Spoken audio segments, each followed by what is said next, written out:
Jagruti education and charitable trust દ્વારા આયોજિત 2 દિવસીય બ્યુટી એક્સપોનો ભવ્ય પ્રારંભ। જાગૃતિ એજ્યુકેશન એન્ડ ચેરિટેબલ ટ્રસ્ટના જાગૃતિબેન શાહ દ્વારા આ વર્ષે ભવ્યથી ભવ્ય બ્યુટી એક્સપો તથા એક્ઝિબિશન કમસેલનું મોતીબાગ ટાઉન હોલ ખાતે આયોજન કરવામાં આવ્યું, જેનો શુભારંભ 31/5/2025 શનિવારે થયો છે। શનિવાર અને રવિવાર એમ 2 દિવસ માટે યોજાનાર કાર્યક્રમમાં 10 થી વધુ ઇન્ટરનેશનલ બ્યુટી આર્ટિસ્ટ ખાતે ઉપસ્થિત રહેશે। કાર્યક્રમનો શુભારંભ અમરજ્યોતિબા ગોહિલ, સિલ્વર બેલ્સ, અરુણાબેન બકીમ પારેખ, પ્રવીણાબેન મર્ચન્ટ ઉપરાંત કુસુમબેન પારેખ, કોકિલાબેન ભટ્ટ, નીલાબેન ગોહિલ, દીપ પ્રાગટ્યથી કર્યો છે। અહીં 30 થી વધુ બ્યુટી પાર્લરને લગતી પ્રોડક્ટના સ્ટોલ પણ રાખવામાં આવ્યા, જેમાં બ્યુટી પાર્લરને લગતી તમામ આઇટમો પર 50% સુધીનું ડિસ્કાઉન્ટ પણ આપવામાં આવ્યું છે।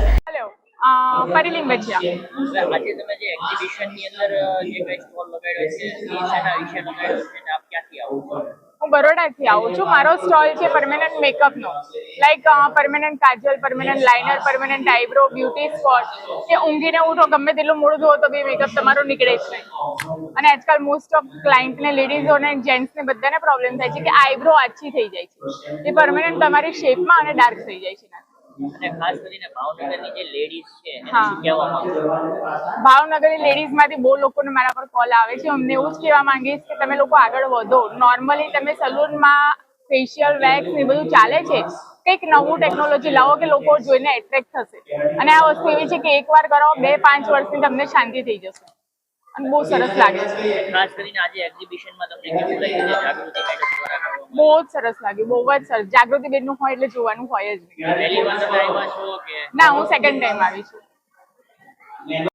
શિવાની વ્યાસ। અને ક્યાંથી આવ્યા છો? આઈ એમ ફ્રોમ અમદાવાદ। અને આપનું કોઈ ડિઝિગ્નેશન?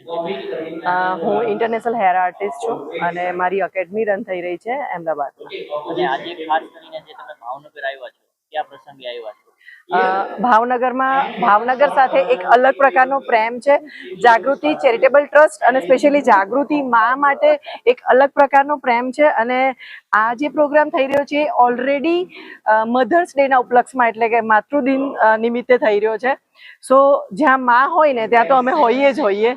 સો અને જાગૃતિ ચેરિટેબલ ટ્રસ્ટ દરેક મા માટે અને દરેક દીકરી માટે આ ટાઈપના જે પ્રોગ્રામ્સ ઓર્ગેનાઇઝ કરે છે। આઈ લવડ। હું મારા શોઝ માટે ઓલ ઓવર ઇન્ડિયા ફરતી હોઉં છું, પણ જ્યારે જાગૃતિ ચેરિટેબલ ટ્રસ્ટનો જ્યારે અહીંયા ભાવનગરમાં પ્રોગ્રામ હોય ને ત્યારે હું અચૂક એને ચૂકતી નથી અને આઈ ડેફિનેટલી કમ અને હું અહીંયા આવું છું, મારું પરફોર્મ પણ કરું છું।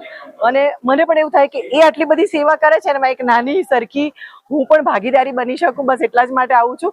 અને બહુ જ પ્રેમ મળે છે મને હંમેશા ભાવનગરમાંથી અને જાગૃતિ મા તરફથી।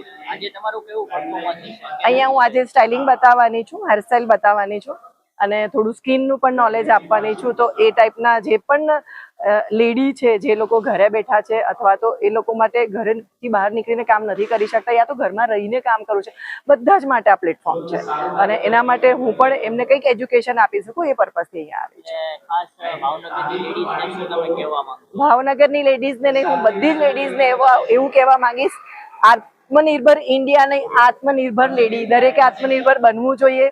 લાઈફમાં ખાલી હાઉસવાઈફ રહીને મરવું નથી, બટ કંઈક કરીને જવું છે, એટલું તો ચોક્કસ કરવું જોઈએ।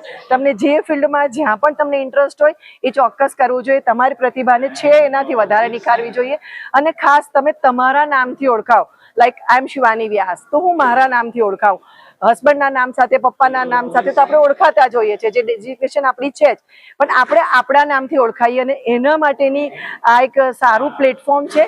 અને દરેક સ્ત્રી માટે હું એક મેસેજ આપીશ કે એમણે પોતાના નામ સાથે હંમેશા મરતી વખતે તો પોતાના નામ સાથે જવું જોઈએ, એવું મારી ડેફિનેટલી બધાને મેસેજ છે।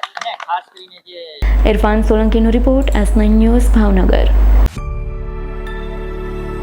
અમારી તમામ માહિતીથી અપડેટ રહેવા માટે જોડાયેલા રહો S9 ન્યૂઝ સાથે।